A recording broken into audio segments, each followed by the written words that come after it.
Recording in progress. Assalamu alaikum dear students. In this video we'll discuss the questions for the chapter of introductory electronics. ठीक है ना, इस chapter से related जो MCQs हैं उनको हम डिस्कस करेंगे. Again I have divided the questions into two parts. First part के अंदर हम क्या डिस्कस करेंगे, जो questions which are related to the cathode ray tube and uses of oscilloscope, ठीक है ना. और सेकंड पार्ट में जो हम क्वेश्चंस डिस्कस करेंगे they are related to the actions and uses of the circuit components. तो let's start with the first part, then second video के अंदर हम जो सेकंड पार्ट के क्वेश्चंस हैं उनको हम डिस्कस करेंगे. Now as usual before solving the questions थोड़ा सा जो इम्पोर्टेंट कॉन्सेप्ट्स हैं उनको हम डिस्कस कर लेते हैं.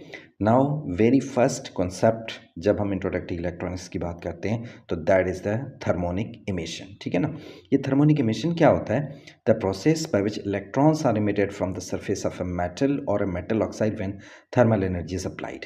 क्या होता है कि आप किसी भी मेटल को हीटअप करते हैं, थर्मल एनर्जी प्रोवाइड करते हैं यूजिंग करंट. ठीक है ना, करंट सोर्स से आप इसको थर्मल एनर्जी प्रोवाइड करते हैं. उस थर्मल एनर्जी के रिजल्ट में ये जो मेटल है इसमें से इलेक्ट्रॉन्स रिलीज होते हैं और इसके ऑपोजिट में, इन इलेक्ट्रॉन्स के ऑपोजिट में एक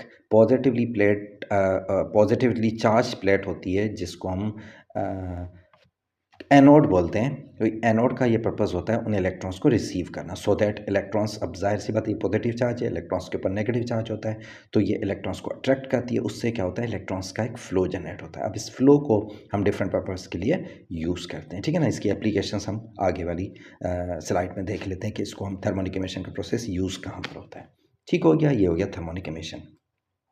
अब आते हैं सेकंड जो इंपॉर्टेंट कॉन्सेप्ट है जो कि थर्मोनिक इमिशन को यूज़ करता है, आप ये कह लें application of the thermionic emission, that is the cathode ray tube. ठीक है, ये कैथोड रे ट्यूब है क्या?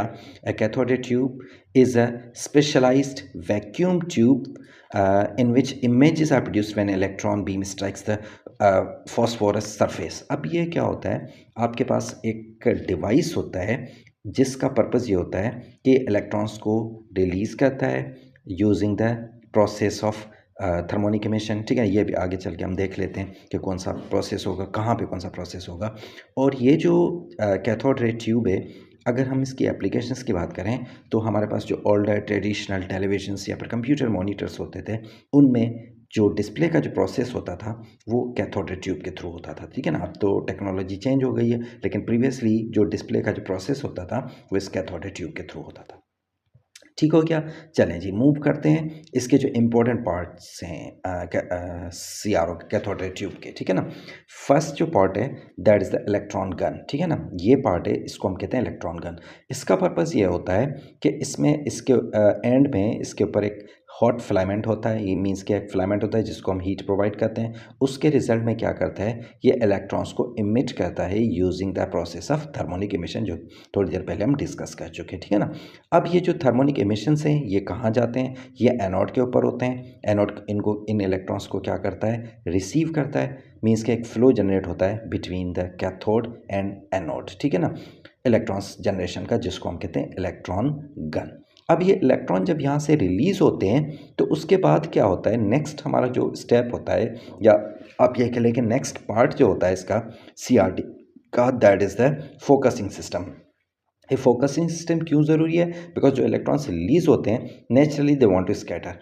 अब हमने उनको स्कैटर नहीं करना होता, हमने एक इमेज, शार्प इमेज प्रोड्यूस करवाने के लिए उन इलेक्ट्रॉन्स को एक फोकस्ड पाथ प्रोवाइड करना होता है. तो ये जो पाथ प्रोवाइड करने का जो फंक्शन है ये होता है फोकसिंग सिस्टम का. मीन्स कि जो फोकसिंग एनोड होता है इसका पर्पज़ ये होता है उन इलेक्ट्रॉन्स जो कि इलेक्ट्रॉन्स से रिलीज़ हो रहे हैं उनको एक प्रॉपर पाथ प्रोवाइड करना. थर्ड हमारा जो पार्ट है that is the deflection system. This is very important part. Deflection system का पर्पज़ क्या होता है, आप देखें, आपको इलेक्ट्रॉन्स रिलीज़ करके स्क्रीन्स के ऊपर लाना होता है. दैट मीन्स कि हमने इमेज प्रोड्यूस करवाना होता है. अब इमेज पूरी स्क्रीन के ऊपर प्रोड्यूस होता है तो इसका मतलब ये होता है कि जो इलेक्ट्रॉन्स यहाँ पर रिलीज़ होने, इलेक्ट्रॉन्स बीम जो यहाँ से रिलीज़ होनी है उनको हमने डिफरेंट डायरेक्शंस में बैंड करना होता है. लेफ़्ट राइट भी बैंड करना होगा, अप एंड डाउन भी बैंड करवाना होगा. तो ये जो इलेक्ट्रॉन बीम को बैंड करवाने का जो पर्पस है, या ये आप कह लें जो फंक्शन है, ये परफॉर्म करता है हमारा डिफ्लेक्शन सिस्टम. अब डिफ्लेक्शन सिस्टम के अंदर हमारे पास तो दो तरह की डिफ्लेक्शंस होती हैं. एक हमारे पास होती है हॉरिजॉन्टल डिफ्लेक्शन और दूसरी होती है हमारे पास वर्टिकल डिफ्लेक्शन। हॉरिजॉन्टल डिफ्लेक्शन का काम क्या होता है, it moves the beam left to right, means के ये जो एक्स प्लेट्स हैं इनको हम हॉरिजॉन्टल डिफ्लेक्शन कहते हैं। इनका पर्पस ये होता है इलेक्ट्रॉन्स को लेफ्ट एंड राइट स्क्रीन के ऊपर मूव करवाना। इसी तरह ये जो वर्टिकल डिफ्लेक्शंस हैं जिसको हम वाई प्लेट्स कहते हैं, इन वाई प्लेट्स का काम क्या होता है, इलेक्ट्रॉन्स को टॉप एंड बॉटम मूव करवाना। ठीक हो गया। अब आता है हमारा लास्ट पार्ट जिसको हम कहते हैं फॉस्फोरस स्क्रीन। ये वो स्क्रीन होती है जहाँ पर हमारे जो इमेज है वो ऑब्टेन होती है, यानी ये जो इलेक्ट्रॉन बीम है ये इस फॉस्फोरस स्क्रीन के ऊपर जब इलेक्ट्रॉन हिट करते हैं तो फॉस्फोरस की ये प्रॉपर्टी होती है कि जहाँ पर भी ये इलेक्ट्रॉन बीम हिट करेगी एक ब्राइट स्पॉट प्रोड्यूस होगा। तो उस ब्राइट स्पॉट के रिजल्ट में जो हमारा इमेज है वो स्क्रीन के ऊपर ऑब्टेन होता है। तो ये है हमारा समझ लें कि जो लास्ट हमारा पार्ट होता है जिससे इमेज हमारी क्रिएशन होती है स्क्रीन के ऊपर। ठीक हो गया। चलें जी, अब हम मूव करते हैं इस CRT की एक एप्लीकेशन है, वेरी इंपॉर्टेंट एप्लीकेशन जो मोस्टली हम इंजीनियरिंग या फिजिक्स के अंदर हम यूज़ कर रहे होते हैं, उसको हम कहते हैं ओसिलोस्कोप। ठीक है ना, एक डिवाइस होता है, एक मशीन होती है जो कि जिसका वर्किंग मैकेनिज्म है which is based on the cathode ray tube. और इसको हम यूज़ किस लिए करते हैं, किस पर्पज़ के लिए यूज़ करते हैं, इससे हम क्या करते हैं, ओसिलोस्कोप से device which can be use to study the rapidly changing signals, means के उन सिग्नल्स को, कौन कौन से सिग्नल्स हो सकते हैं, साउंड वेव हो सकते हैं, ऑल्टरनेटिंग करंट, या फिर अगेन हम इससे DC सिग्नल भी प्रोड्यूस कर सकते हैं। उन सिग्नल्स की जो प्रॉपर्टीज़ हैं उनको स्टडी करने के लिए हम एक डिवाइस यूज़ करते हैं जिसको हम कहते हैं ओसिलोस्कोप। मीन्स कि इसका जो डिस्प्ले का जो मैकेनिज्म है that is based on the CRT, cathode ray tube के ऊपर। ठीक है ना। अब यहाँ पर हम इनके फंक्शंस को डिस्कस करेंगे, इसकी एप्लीकेशंस को डिस्कस करेंगे, हम इसको यूज़ किस तरह से करते हैं। ठीक हो गया। अब ऑसिलोस्कोप की जो स्क्रीन होती है जिसके ऊपर हमें वेव्स नज़र आती हैं, अपीयर होती हैं, और वो वेव्स जो कि स्क्रीन के ऊपर हमें अपीयर होती हैं उन वेव्स को हम क्या कहते हैं, ट्रेसेस कहते हैं। यानी ट्रेसेस का मतलब होता है वो वेव्स, वो वेव फॉर्म्स जो कि स्क्रीन के ऊपर, ऑसिलोस्कोप के स्क्रीन के ऊपर हमें अपीयर हो रही हैं, उनको हम कहते हैं ट्रेसेस। अब ये जो ट्रेसेस होती हैं इनके दो एक्सेस होते हैं। ठीक है ना। ये जो वर्टिकल एक्सिस है, वर्टिकल एक्सिस हम यूज़ करते हैं for measuring the potential difference. यानी जो वर्टिकल एक्सिस ये यूज़ होता है वेव्स का जो पोटेंशियल डिफरेंस है उसको मेजर करने के लिए, उस पोटेंशियल डिफरेंस का जो एम्पलीट्यूड है उसको मेजर करने के लिए, उसको कैलकुलेट करने के लिए वर्टिकल एक्सिस यूज़ होता है। और इसका जो पोटेंशियल डिफरेंस, या आप ये कह लें वेव का जो एम्पलीट्यूड होता है that is proportional to the potential difference. That means के अगर पोटेंशियल डिफरेंस ज़्यादा होगा तो वेव का एम्पलीट्यूड भी ज़्यादा होगा, अगर पोटेंशियल डिफरेंस कम हो जाएगा तो वेव का एम्पलीट्यूड भी अकॉर्डिंग टू कम हो जाएगा। ठीक है ना। इसी तरह सेकंड जो हमारे पास एक्सिस है, हॉरिजॉन्टल एक्सिस, इसको एक्सिस को हम कहते हैं टाइम बेस, और इसको हम यूज़ करते हैं for measuring the time period. ठीक है ना। किस तरह यूज़ करते हैं ये भी हम आगे चल के देख लेते हैं।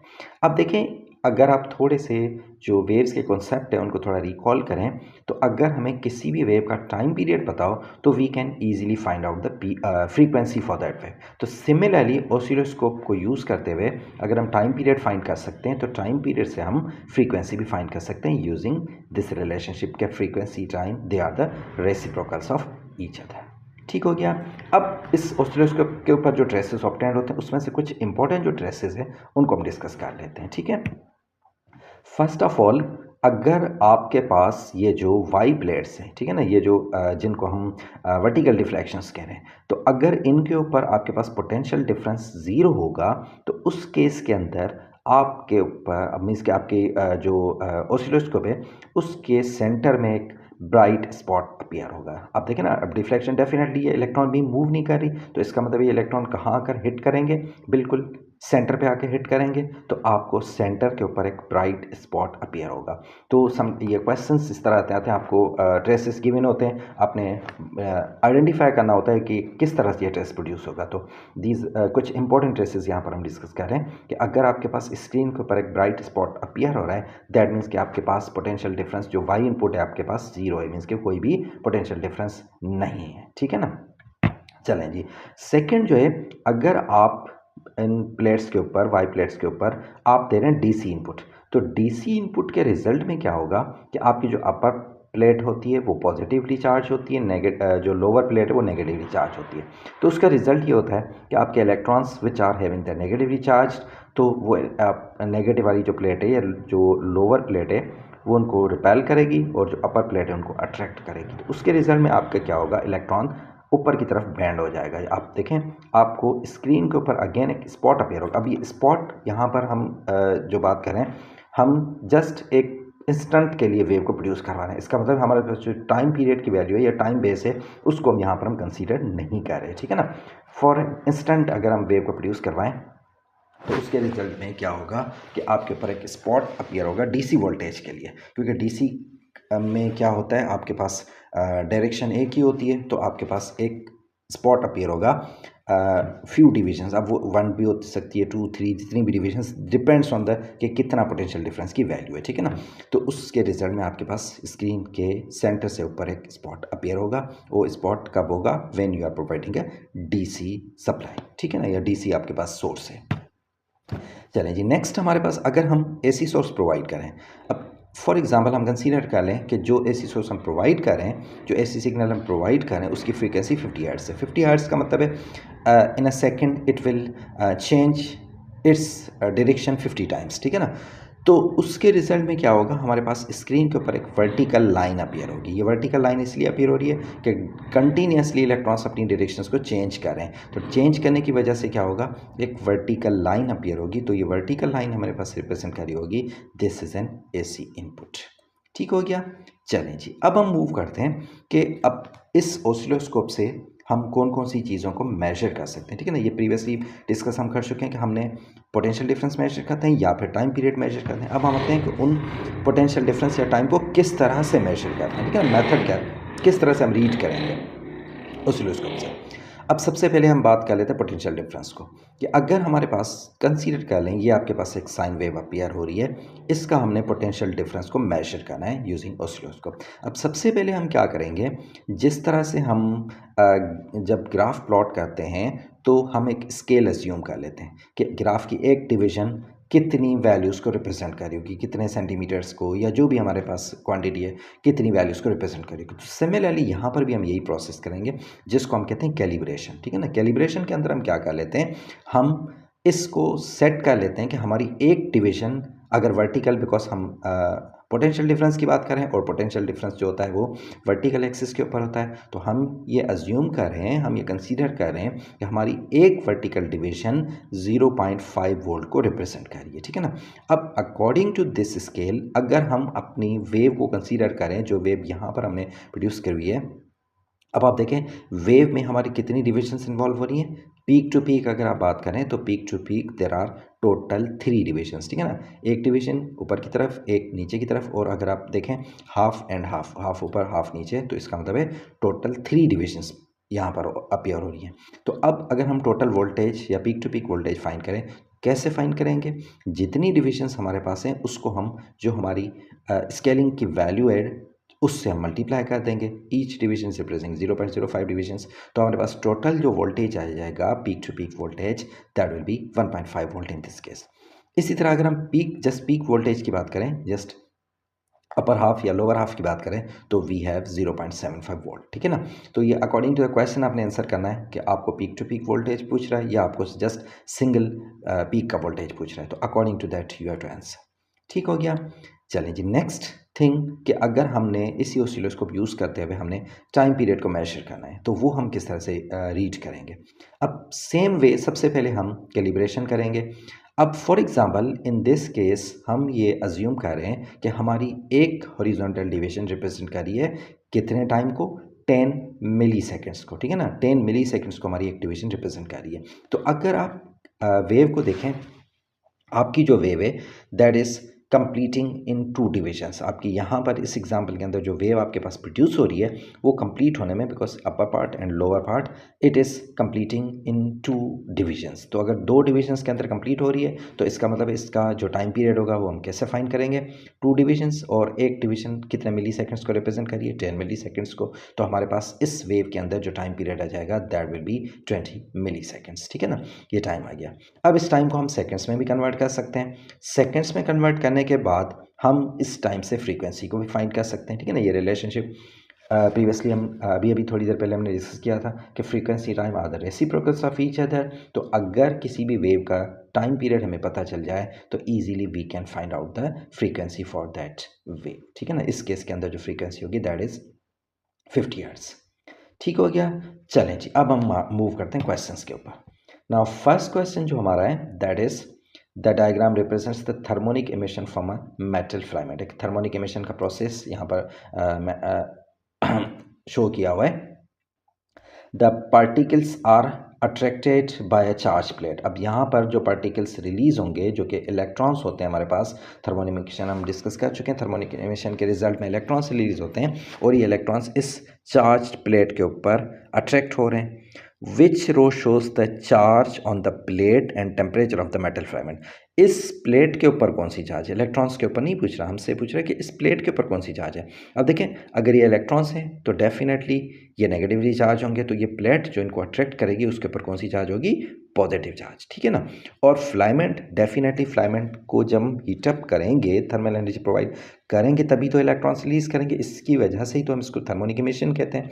तो इसका मतलब है यहाँ पर क्या होगा, फिलामेंट का जो टेम्परेचर होगा वो हाई होगा और इस प्लेट के ऊपर जो चार्ज होगा वो कौन सा होगा, पॉजिटिव। तो हमारा ऑप्शन सी यहाँ पर करेक्ट होगा। चलें जी, नेक्स्ट क्वेश्चन। नेक्स्ट क्वेश्चन है a loudspeaker and the microphone are placed in front of the wall. ठीक है, एक वॉल के सामने एक माइक्रोफोन और लाउड स्पीकर प्लेस्ड है। अब यहाँ पर आप देखें बिल्कुल सेम डिस्टेंस पर प्लेस्ड हैं वॉल से, ज़रूरी नहीं कि ऐसा हो, ठीक है ना, ये किसी भी पोजीशंस पर प्लेस हो सकते हैं। ठीक हो गया। The loud speaker makes a sound which is detected by the microphone. ठीक है ना, लाउड स्पीकर एक साउंड प्रोड्यूस करता है, सॉरी थोड़ा सी लगता है मुझे क्वेश्चन के में मिस्टेक है, माइक्रोफोन साउंड प्रोड्यूस करेगा और लाउड स्पीकर उस साउंड को क्या करेगा, डिटेक्ट करेगा। ठीक है ना। The microphone is connected to the oscilloscope which is set to the so that each division on the screen represents 0.01 seconds। या फिर ये हो सकता है कि ये जो साउंड प्रोड्यूस हो रहा है यहाँ से किसी और सोर्स से प्रोड्यूस हो रहा हो और उसके बाद ये माइक्रोफोन उस साउंड को डिटेक्ट कर रहा हो। ठीक है ना, ये पॉसिबिलिटी हो सकती है क्वेश्चन के ऊपर। ठीक है, बट हमारा कंसर्न ये नहीं, हमारा कंसर्न जस्ट ये जो यहाँ पर हमें कैलकुलेट करने के लिए जो चीज़ कही है हमने उसको कैलकुलेट करना है। ठीक है ना। अब यहाँ पर जो कैलिब्रेशन यूज़ की गई इस ऑसिलोस्कोप की, कितनी कैलिब्रेशन यूज़ की गई, दैट इज़ 0.01 सेकेंड्स। अब देखें ये साउंड वेव है। अब प्रीवियसली अभी हम डिस्कस कर चुके हैं कि ऑसिलोस्कोप को या तो हम साउंड सिग्नल को मेजर करने के लिए या उनको स्टडी करने के लिए यूज़ कर सकते हैं, या फिर जो हमारे पास वोल्टेज होता है। अब जाहिर सी बात है यहाँ पर वोल्टेज की बात नहीं हो रही, साउंड सिग्नल की बात हो रही है, तो इसका मतलब है हमारे पास वोल्टेज नहीं होगा, हमारे पास जो टाइम पीरियड होगा, या आप ये कह लें जो हमारी टाइम बेस की जो कैलिब्रेशन है वो हम यूज़ करें यहाँ पर, दैट इज़ 0.01 सेकेंड्स। ठीक है ना। The speed of sound is 300 meter per second. What is the distance between the loudspeaker and the wall? Loud speaker और वॉल के दरमियान डिस्टेंस कितना है। ठीक है, अब कैसे हमें पता चलेगा, सबसे पहले अगर आप देखें जो ओरिजिनल साउंड है जो कि प्रोड्यूस हो रहा है और जो एको प्रोड्यूस हो रहा है, ठीक है ना, एको और ओरिजिनल साउंड के दरमियान जो डिस्टेंस है दैट इज़ 8 डिविजन्स। इसका मतलब है ओरिजिनल साउंड प्रोड्यूस होगा, वॉल से टकराएगा, वॉल के बाद, वॉल से टकराने के बाद जो एको प्रोड्यूस हो रहा है वो कितनी देर में प्रोड्यूस हो रहा है, यहाँ पर अगर हम मेजर करें तो 8 डिविजन्स का डिस्टेंस, या आप ये कह लें आफ्टर 8 डिविजन्स एको प्रोड्यूस हो रहा है। अब 8 डिविजन्स का मतलब है टोटल टाइम अगर हम फाइंड आउट करना चाहें तो हमारी एक डिवीजन रिप्रेजेंट कर रही है 0.01 सेकेंड्स को, तो इसका मतलब है टोटल टाइम हमारे पास हो जाएगा 0.08 सेकेंड्स। ठीक है ना, 8 को मल्टीप्लाई करेंगे 0.01 से, तो टाइम जब मिल गया, अब हमारे पास स्पीड का फार्मूला है total distance divide by total time. अब हमने फाइंड क्या करना है, डिस्टेंस फाइंड करना है, तो डिस्टेंस किसके इक्वल हो जाएगा, स्पीड मल्टीप्लाई बाय टाइम। तो स्पीड की value that is 300 meter per second, time की वैल्यू 0.08, तो हमारे पास डिस्टेंस जो आ जाएगा between loudspeaker and the wall that is 24 meters. ठीक हो गया। चलें जी, next question. Now, this question says that an oscilloscope is used to measure the potential difference, uh, the trace with no input connected. Input आपके पास connected नहीं है, 1.5 volt DC supply is connected to the oscilloscope, the Y gain is set to 0.5 volt per division. 0.5 volt per division के ऊपर आपकी Y gain, इसका मतलब है जो वोल्टेज वाली कैलिब्रेशन है, वर्टिकल एक्सिस की जो कैलिब्रेशन है that is 0.5 volt per division. The time base is set to 0.5 milliseconds per division. Which trace shows the supply of 1.5 volt DC. Supply आपने फाइंड करनी है, मतलब इसका आप ट्रेस फाइंड करना है कि 1.5 वोल्ट डीसी का कौन सा ट्रेस होगा। अब आप देखें सबसे पहले जो हमने जनरल जो इम्पोर्टेंट ट्रेसेस मैंने आपको शो किए थे, उसका पर्पस यही था कि आप ट्रेसेस को देख के आइडेंटिफाई कर लें टाइप ऑफ वेव, ठीक है ना। अब उसमें सबसे पहले एक हमने ट्रेस शो किया था जिसके ऊपर एक सेंटर के ऊपर एक ब्राइट स्पॉट अपीयर हो रहा था, जस्ट लाइक दिस वन, ठीक है ना।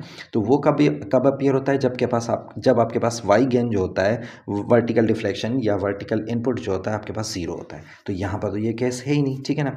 इसके बाद जो डीसी इनपुट का जो हमने ट्रेस कंसीडर किया था, उसमें ये था कि above the centre line, above the base line एक ब्राइट स्पॉट अपीयर हो रहा था स्क्रीन के ऊपर, वो था डीसी इनपुट का।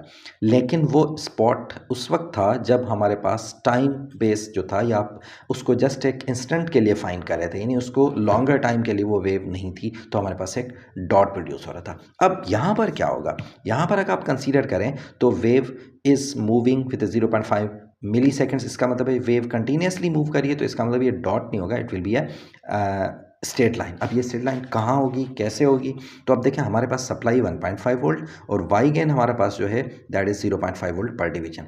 अब अगर हम नंबर ऑफ डिविजन्स की बात करें तो कैसे फाइंड करेंगे, जो टोटल वोल्टेज है 1.5 वोल्ट, इसको हम इसको डिवाइड कर देंगे जो हमारी कैलिब्रेटेड वैल्यू है 0.5 वोल्ट पर डिवीजन, तो हमारे पास आ जाएगी टोटल 3 डिविजन्स। इसका मतलब है हमारी जो वेव प्रोड्यूस होगी on the screen that will B 3 divisions अब अबव या बिलो, ये भी हम डिस्कस कर चुके थे। ट्रेसेस के अंदर मैंने आपको शो किया था कि जब डीसी इनपुट होता है तो ट्रेस आपकी बेस लाइन से ऊपर की तरफ होती है, ठीक है ना।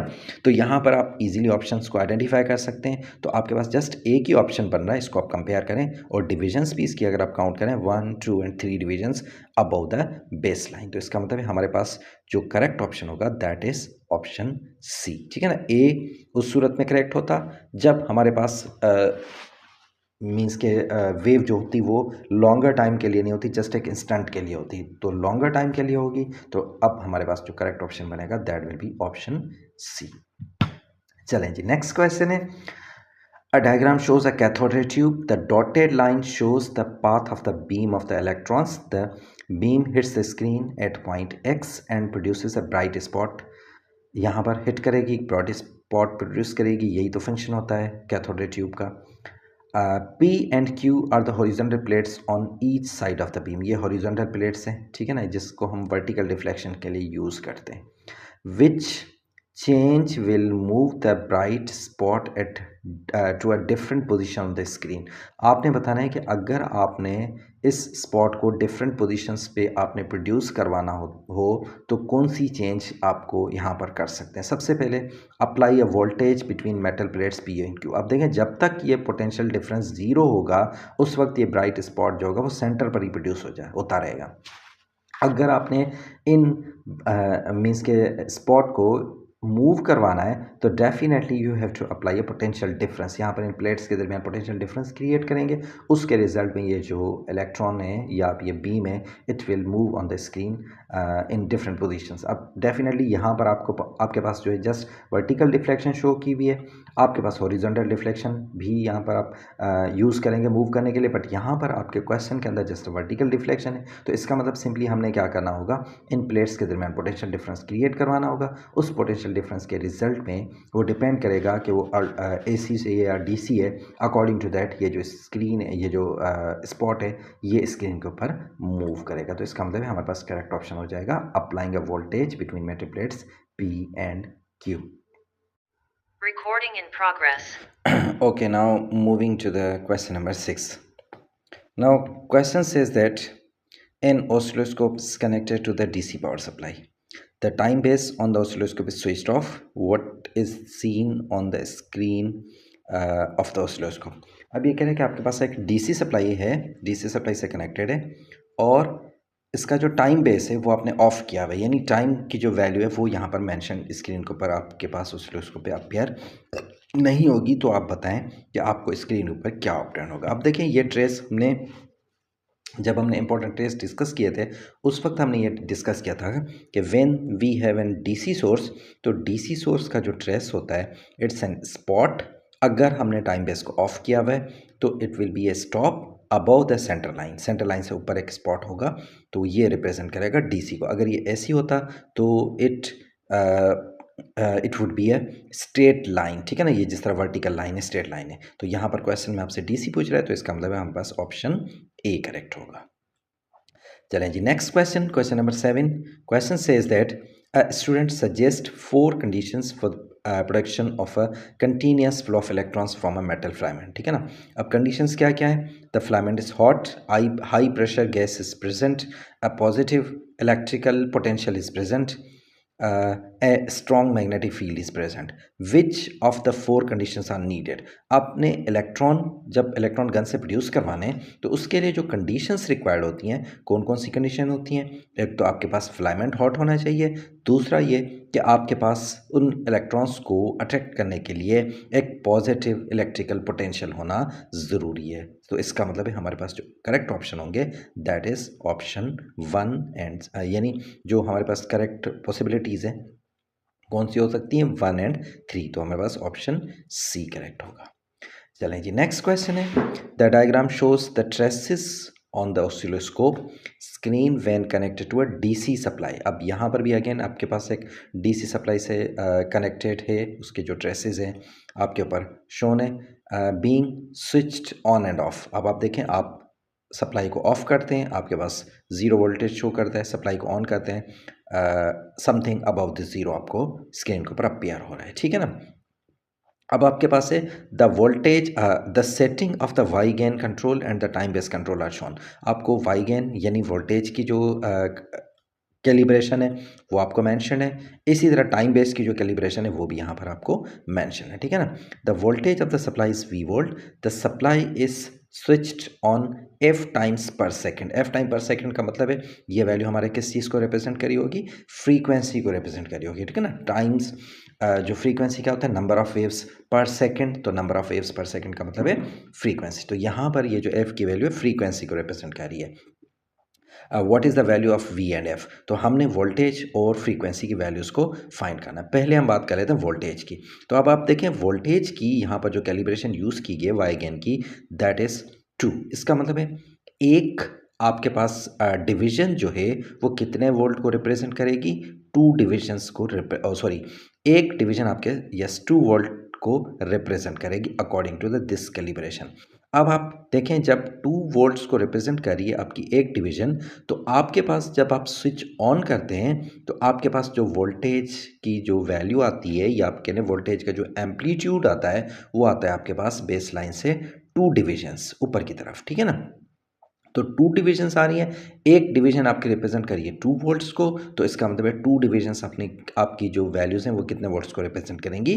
4 वोल्ट्स को, ठीक है ना। तो वोल्टेज की वैल्यू हमने यहाँ से फाइंड कर ली। अब हम आते हैं फ्रीक्वेंसी पे। अब फ्रीक्वेंसी फाइंड डेफिनेटली डायरेक्टली तो हम नहीं कर सकते, हम पहले टाइम पीरियड फाइंड करेंगे फिर उसका लेंगे रेसिप्रोकल। अब टाइम पीरियड हम कैसे फाइंड करेंगे? तो अगर आप टाइम बेस की यानी जो आपके पास हॉरिजॉन्टल एक्सिस है उसके ऊपर आप वैल्यू को देखें टाइम बेस की, क्या वैल्यू आपने सेट की हुई है, क्या वैल्यू आपने कैलिब्रेट की हुई है? 0.01 सेकेंड्स, यानी आपकी एक हॉरिजॉन्टल डिवीजन आपके कितने टाइम को रिप्रेजेंट कर रही होगी? 0.01 सेकेंड्स को, ठीक है ना। अब अगर आप अपनी वेव को कंसीडर करें, अब देखें वेव के अंदर एक अपर साइकिल होता है, एक लोअर साइकिल होता है, ठीक है ना। एक switch off condition and on condition होगी, तो इसका मतलब है एक वेव को कंप्लीट होने में एक switch on end of situation के अंदर आपके पास कितनी डिविजन्स इन्वॉल्व हो रही हैं? 2 डिविजन्स इन्वॉल्व हो रही हैं, ठीक है ना। तो 2 डिविजन्स और ईच डिवीजन इज रिप्रेजेंटिंग 0.01, तो आपके पास जो टाइम की वैल्यू आ जाएगी for one complete wave that is 0.02 seconds. अब जब आपके पास टाइम की वैल्यू आ गई, now you can easily find out the frequency by reciprocal, ठीक है ना। जब 1.02 सेकेंड्स का रेसिप्रोकल करेंगे तो यू विल गेट 50 हर्ट्स। तो इसका मतलब है आपके जो करेक्ट ऑप्शन होंगे, वोल्टेज आपके पास आ जाएगा 4 वोल्ट और फ्रीक्वेंसी आपके पास आ जाएगी 50 हर्ट्स, ठीक है। चलें जी, next question, sorry this is question number 9 and this is the last question for this part, ठीक है ना। क्वेश्चन क्या है? A cathode ray oscilloscope with the Y gain set to 2 volts per division. आपने वाई गेन को कितने पे set किया है? 2 volts per division, connected to a generator which row describes the signal from the generator and its amplitude. बहुत easy है, आपने बताना है सिग्नल कौन सा है। अब आप देखें सिग्नल आपके पास ऐसी है, बिकॉज आप शेप से आइडेंटिफाई कर सकते हैं ऑल्टरनेटिंग करंट सोर्स। तो सिग्नल आपके पास एसी हो गया। एम्पलीट्यूड की बात करें तो आपके पास है 2 वोल्ट पर डिवीजन, 2 वोल्ट्स आपके पास एक डिविजन्स को रिप्रेजेंट कर रहे हैं। तो यहाँ पर आप देखें आपकी जो वेव है कितने डिविजन्स के अंदर आ रही है, 1, 2 और थोड़ा यहाँ से हाफ ले लें, थोड़ा यहाँ से, मतलब टोटल 3 डिविजन्स आ रही हैं। तो इसका मतलब है आपका जो एम्पलीट्यूड हो जाएगा वेव का वो हो जाएगा 3 वोल्ट, और आपके पास जो सोर्स होगा वो होगा AC सोर्स, ठीक है। अब यहाँ पर आपके पास सिग्नल एम्पलीफाइड है। अगर ये पीक टू पीक वोल्टेज की बात करता तो हमारे पास एम्पलीट्यूड 6 वोल्ट आता। अगर जस्ट एक पीक की बात कर रहे हैं, अगर एक पीक की हम फाइंड करें वोल्टेज, तो दैट विल बी है 3 वोल्ट, ठीक है। तो this is all about these questions. तो इंशाल्लाह सेकंड पार्ट के अंदर जो रेस्ट ऑफ द क्वेश्चंस इस चैप्टर के उनको हम डिस्कस करेंगे, ठीक है। तब तक के लिए अल्लाह हाफिज़, हैव अ नाइस डे।